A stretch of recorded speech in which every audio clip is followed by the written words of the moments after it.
Hi. We have now moving on to the next panel, and we have with us Elias Dinas. Elias Dinas, which is joined by Professor Kalypso Nicolaidis. Both of you were part of the same panel on Citizen Power Europe, which is a big word, and maybe for listeners, would be good to start with describing very quickly what the content of the discussion has been in your panel. Yes, thank you very much. So thank you very much for this. So I think I would not be the most appropriate person to describe this. I think Kalypso next to me is the heart, soul, and mind behind all this endeavor, which I think, by the way, was extremely successful, and I think that was the overall impression. The idea was to have a World Cafe, which to me was not a very well-known format for a panel, which, however, I think worked really well in the sense that it gave the opportunity to all participants engage actively in the key questions of the panel, which were about the problems that European democracy in particular, but more broadly democracy as a whole encounters in our days. And the idea was to try to think of them in terms of 5 themes or circles and see how we could bring in a more bottom-up way ideas about how to address some of the issues that came up in the discussion. So the purpose of this panel was both to bring in the surface, let's say, some of these key issues, and also to bring from, again, in at least more bottom-up fashion, ideas about how to address these issues. Thank you very much, Elias. So, welcome to Kalypso Nicolaidis, professor at the School of Transnational Governance, and at the same time to Professor Shalini Randeria. Welcome to the three of you. You were together, indeed, in the panel. Follow-up question, Kalypso. We have been working together for the last 6 years, I think. And for me, despite I'm not student anymore because of my age, but what inspires when I look at you is your engagement with students at the School of Transnational Governance, the Master in Transnational Governance, and we have been asking about next generation to most of our guests. So, what can you tell us? How do we motivate young people toward democracies? Maybe it was not so completely handled in the panel, but I want to capitalize on your great experience and engagement with the young generations. Well, Elena, I wish that we were together in a classroom and then we could experiment, because I think that the best way to convey the challenge of democracy is to remind everyone and our students that democracy is an ongoing, messy, difficult experiment which has to reinvent itself all the time.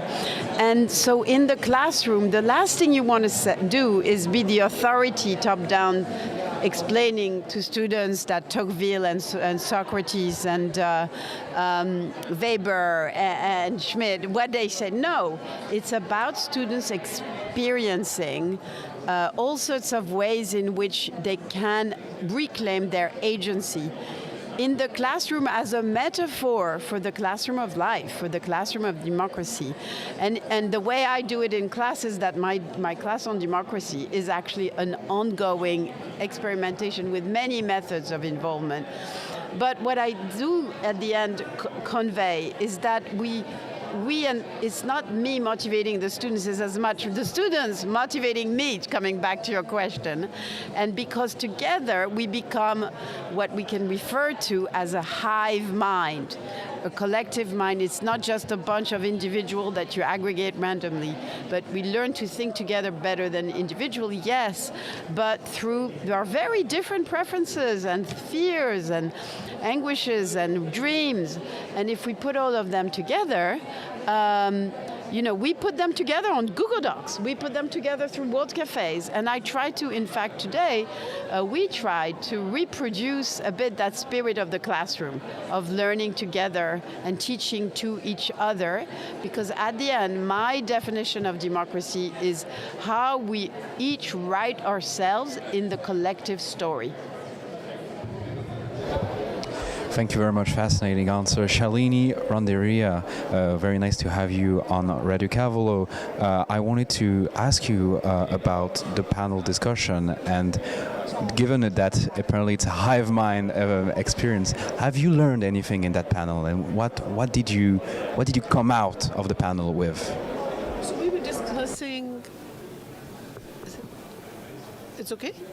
We were discussing several kinds of issues which ail European democracy. What are the kinds of democratic deficits? So some people were talking about the interface or the lack of interface and communication between politicians and citizens. Others were talking about how to scale democracy or democratic participation and decision-making upwards or downwards. We had one group which was discussing the kinds of knowledge which would be needed, the interface, interactions between academia, policymakers, citizens. We had another group which was discussing questions of exclusion, of disenfranchisement at two kinds of levels. Poorer citizens all across European democracies who have stopped going to cast their vote.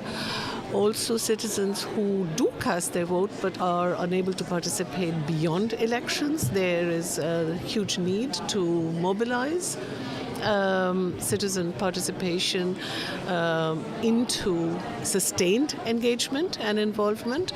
And there was a discussion around how to include those refugees or residents who are taxpayers but not citizens, and giving them political rights so that they have a stake in democracy. Because what we have in Europe at the moment are hundreds of thousands of people, residents here, who pay taxes. They have taxation without representation. Thank you very much for your reply. I understand we need to close. So we continue and close this panel with Elias. So my question is related to the 50th anniversary of the EUI. Yesterday we did celebrate it at the theater, Maggio Fiorentino in Firenze. Of course, we took stock of what the EUI has been doing in its first 50 years, but we also look at what the EUI could do in the second 50 years, looking at 2076. Is there a wish that you would like to share for the next 50 years of EUI experience with us? I do Thank have you. a wish. Can I share my wish? Yes. My wish is that the administrative component of the EUI grows equally as the academic one, because until now it has been growing disproportionately. And I think it is about time that it starts growing proportionally, and that more space and more, let's say, attention is given to the academic component of this. It tends to be the case that all celebrations of any type that we have somehow turn our identity more towards us as an international organization versus us as a university.